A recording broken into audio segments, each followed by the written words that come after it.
চালাইব না। ঠিক আছে, 24 সালে যখন সেনাবাহিনী বা অন্যান্য বাহিনী আমরা দেখি নাই, যদিও শুনছি যে গুলি করছে, ওই সময় 24 সালে অনেক সাধারণ এই দেশের অনেক জ্ঞানী মানুষের আসমান পর্যন্ত কাঁপছে। গোপালগঞ্জে যে এইভাবে নিরীহ মানুষ হত্যা করছে, ভ্যানওয়ালা টলিওয়ালা, এই সময় কি আসমান কাঁপে না? এখন কি তাকে খাট কাঁপে? আসমান 24 সালে কাঁপছে, ওই স্টাইলে 25 সালেও মানুষ মারছে, তাহলে 25 সালে কেন আসমান কাঁপে না? হ্যাঁ, এখন কই? আপনার গোপালগঞ্জ কি আলাদা একটা অঙ্গরাজ্য যেটা আমি দখল করতে হইব? গোপালগঞ্জে কি রাজা গাজা না রাফা যেটা আমার নিয়ন্ত্রণে আনতে হইব? আমি তো মনে করি ইসরায়েলও এমনি মানুষ মারে না। এইবার মানুষ ব্যাগ যাইতেছে, অথচ সেনাবাহিনীর টার্গেট করে গুলি করে। এইটা কি গোপালগঞ্জে কি আলাদা রাষ্ট্র? আর এই যে আপনারা মনে চাইলি লং মার্চ ঘোষণা করেন, আপনার এই যে ইনকেলাব মঞ্চের হাদি, ব্যারিস্টার ফুয়াদ, বিপিনুর, এরাও মনে করলে লং মার্চ গোপালগঞ্জ ঘোষণা করে। এরা মরলে কান দুনিয়া মানুষ আনতে হবে হাওলাত করিয়া, আর হেয়ারাও লং মার্চ ঘোষণা করে। আওয়ামী লীগ মরিয়া গেছে, তার মানে এতই খারাপ হয়ে গেছে তোর ব্যারিস্টার ফুয়াদ আওয়ামী লীগকে নিয়ে বাজে বাজে কথা কবি। এখন আওয়ামী লীগ দেশে নেই, অথচ সবচেয়ে বেশি ভয় করে আওয়ামী লীগের। তাই বারবার আমার একটা কথা বারবার মনে করে দেই যে গোপালগঞ্জ ইস্যুটা সরকার যেই হিন্দি ছবির স্টাইলে এই যে পুলিশ হেডকোয়ার্টার বৈশা যেভাবে নিয়ন্ত্রণ করে মানুষ মারছে রিমোট দিয়া, এটা নজিরবিহীন ঘটনা। আমি মনে করি এই সেনাবাহিনী আসলে তার আত্মমানসম্মান আছে সব হারাইছে। সেনাবাহিনী মানসম্মান এখন জিরো টলারেন্স আছে। মানুষ সেনাবাহিনী আসলেই আর পছন্দ করে না, কারণ এইভাবে কোনো দেশে, কোনো স্বাধীন দেশে এইভাবে গুলি করতে পারে না যেটা করছে সেনাবাহিনী গোপালগঞ্জে। কারণ গোপালগঞ্জ বাংলাদেশের একটা জেলা, এটা বাইরের কোনো জায়গা না যেটা আমরা দখল করবেন।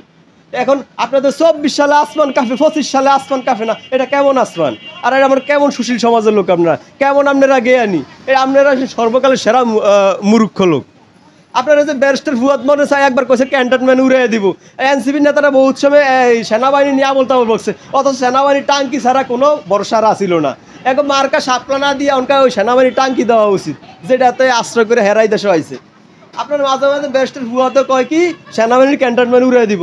ব্যারিস্টার ফুয়াদে সারা বাংলাদেশে যা কর্মী আছে আমগর এই যে রিস্কালার যদি ডিজে ফাটি করি আরও বেশি মানুষ হইব, এ বি ফাটির তো বেশি মানুষ হইব। আমরা রিস্কালার যদি ঢাকার ডিজে ফাটি করি, আর হ্যাঁ ব্যারিস্টার ফুয়াদে নাকি পুরো ক্যান্টনমেন্ট উড়িয়ে দিব। এই হচ্ছে বাংলাদেশ, আর এই দেশে আমরা অনেক কথা শুনুন লাগে ভাই, এইলো অবস্থা। তবে কথা হয়েছে গিয়া যে সরকার থায় সে তার সর্বোচ্চটা দেখায়। আপনার বিচার বিভাগ আজকে মানুষ দাঁড়াইতে পারে না, ডিম মারে। বিচারক স্বাধীনভাবে বিচার করতে পারে না, মন চাইলে মব চালায় দেয়। এই ডাক্তার ইউনুস একটা পার্টি তৈরি করে দিয়েছে এনসিপি, ওনার বর্ষায় শুধু এনসিপি এগোরেই রাখছে শুধু মায়ের দেওয়ানোর লেগে। মানুষ এই সরকারের বিরুদ্ধে কথা কইব আর এনসিপি আছে মায়ের দিব। আর ডাক্তার ইউনুস একটা কথা প্রথমই ক্ষমতা এসে বলছে যে যা পারেন আমার নামে সমালোচনা করেন। উনি ওই সমালোচনা করার প্ল্যাটফর্ম খুলে দিছে, অথচ প্রত্যেকটা টকশোতে ওনার নামে প্রত্যেকটা সুশীল সমাজ আবল তাবল বকে, উনি শোনেই না। উনি শোনা উল্লাম মিয়া, উনি শুধু শুনতেই আছে, কিন্তু কোনো প্রতিক্রিয়া করে না। আর টকশোতে সুশীল সমাজ যারা আছে এরা বকা উল্লাম মিয়া, এরা শুধু বকতেই আছে। তো এটা কোন ধরনের সমস্যা?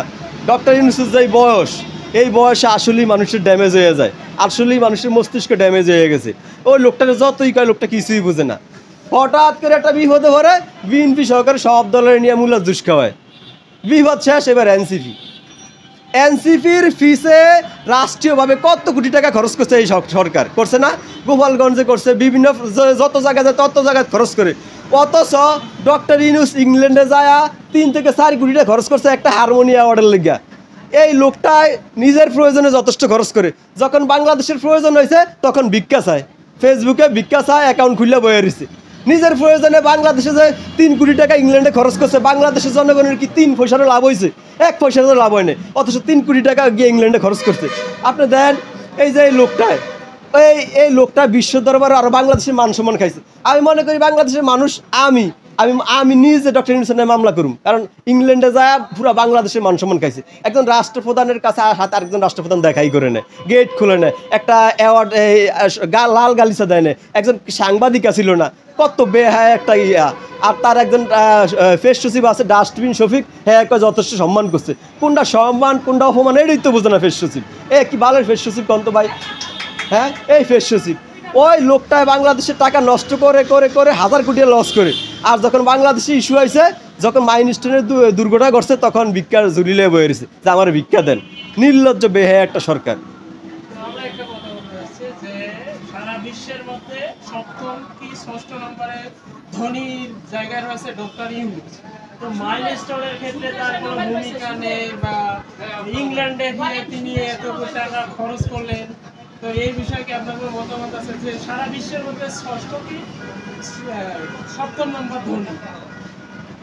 আপনার ডাক্তার ইনি সারা বিশ্বের মধ্যে ৭০ নম্বর ধনী না, ওনার আন্তর্জাতিকভাবে একটা গ্রহণযোগ্যতা আছে, উনি নোবেল বিজয়ী।